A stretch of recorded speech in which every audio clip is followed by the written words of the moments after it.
of us can feel the heat wave this year in India, which is a direct outcome of global warming that scientists have been warning us for several years.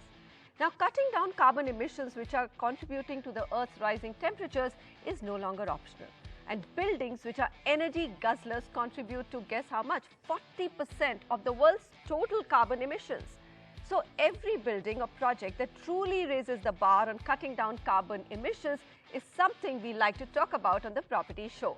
Let's welcome Arvind Subramaniam, CEO Mahindra Lifespaces, which has launched India's first net zero energy residential project, Mahindra Eden in Bangalore, certified by IGBC. Arvind, welcome and thank you so much for speaking with NDTV. So, when you say net zero energy homes, what is the math of getting to this net zero? Does this mean that all the homes in this project will be provided energy from just renewable solar and wind sources and nothing will come from conventional electricity? Manisha, wonderful to speak to you. And so when we talk about net zero energy, there's really three aspects to it or three dimensions to it. The first is reducing the demand intensity of the development itself. And the second step then is to use on-site renewable energy to service as much of that demand as possible. And the third step is the residual energy to buy green power from the grid. So what we've done in this project is explored or pushed the boundaries of each of these. We've been able to reduce the demand from a comparable development by as much as 33% using a whole host of design interventions, more sensitive materials, as well as equipment, the energy guzzling equipment like elevators. And that's helped us bring down the demand by 33%. Of the remaining 67%, anywhere from 5 to 10% will be generated from on-site renewable. And we've used a very innovative mix of wind and solar to achieve this. And the balance will be green power that we will buy from the grid. So that's how we achieve net zero. How is the green power that you will be buying from the grid priced? Will it actually mean higher cost of electricity for the end home buyer? So interestingly, today, this choice of buying green power in Bangalore and many other states is only given to high tension consumers. So office buildings or industrial factories. This will be the first instance where a low tension consumer residential society has opted for green power from the grid. Currently, this green power is priced at about 50 paise higher on a base of roughly 8 rupees. But that's because the mix of power in the grid is more heavily skewed towards conventional energy, thermal energy, etc. As this mix gets cleaned up, which is an inexorable change that is happening over the next few years, we expect the tariff to be either on par and perhaps even advantageous towards green power. So let's move now to waste management. You've also committed to zero waste to landfills. 100% you say will be recycled, electronic waste that is, and 100% will be biocomposted on site, which is organic waste.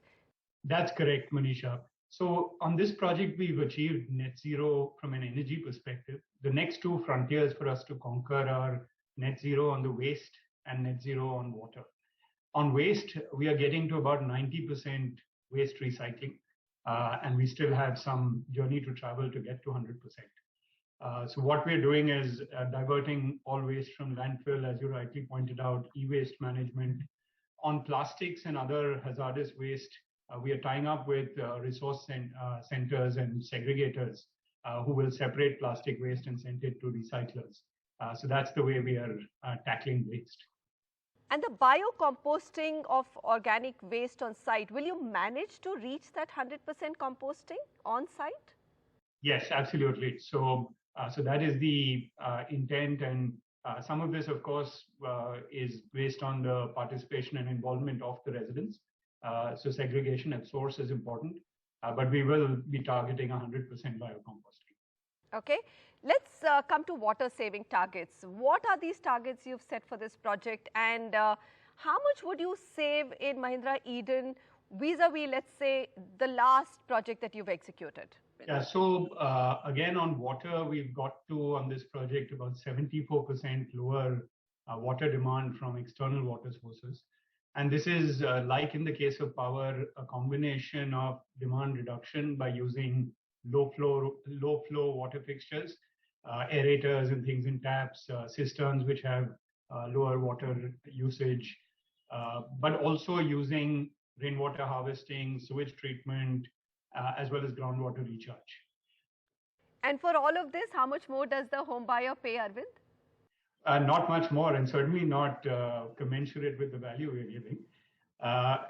This will be, look, it is a premium development, so it will be priced in perhaps the top quartile of comparable developments in the vicinity.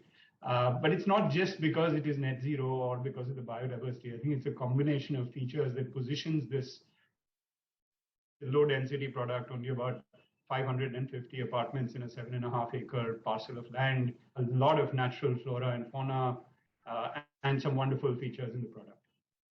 Mahindra Lifespaces has also made a very bold commitment to completely launch only net zero home projects from 2030 onwards.